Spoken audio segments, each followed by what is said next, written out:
ফের অঙ্ক, ফের শুভেন্দু অধিকারীর মুখে 177। পুরুলিয়ার জনসভা থেকে রীতিমতো আত্মবিশ্বাসী বিদায়ী বিরোধী দলনেতা। এদিকে পাল্টা কটাক্ষ জোড়াফুল শিবিরের। পার্টি গণিতের অঙ্কে কার দিকে পাল্লা ভারী? বিধানসভা ভোটে কোন পক্ষ কত আসন পাবে, হুঙ্কার পাল্টা হুঙ্কার চলছেই। বিজেপি শিবিরের অঙ্ক অনুযায়ী 294 আসনের বিধানসভায় অন্তত 177টি আসন তারাই পাবে।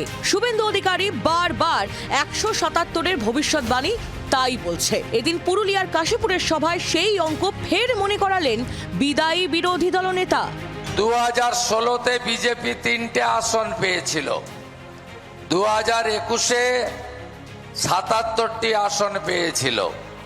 এবারে আমাকে বিশ্বাস করে রাখুন, আপনারা ফোনে রেকর্ড করে রাখুন, 177 নিচে ভারতীয় জনতা পার্টি নামবে না। তৃণমূলের পাল্টা কটাক্ষ, পরিস্থিতি বুঝেই আগের বারের থেকে আসন টার্গেট কমিয়ে নিয়েছে পদ্ম শিবির। গতবার তো 200 ছিল, আপকি বার 200 ভর, তো এমনিই নেমে গেল, এখানেই 27 নেমে গেল, ওই অনুপাতে কমিয়ে নিন, কোথায় গিয়ে দাঁড়াবে। তৃণমূল নেতৃত্বের দাবি এবার অন্তত 226 আসন পাবেন তারা। অফকোর্স আমি তো ভিক্টরি দেখেই বলেছি, আমরা এই তালিকাতে 2026-এ 226টার বেশি সিট পেয়ে জিতব। 170 আসনের টার্গেট বেঁধেছেন মোদির সেনাপতি অমিত শাহ। एक एक सीट कर कर जीतेंगे,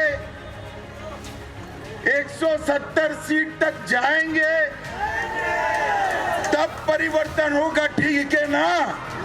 কি হবে আসন অঙ্ক, কোন দিকে পাল্লা ঝুঁকবে? চৌঠা মের দিকে তাকিয়ে রাজনৈতিক মহল। ব্যুরো রিপোর্ট, জি 24 ঘন্টা।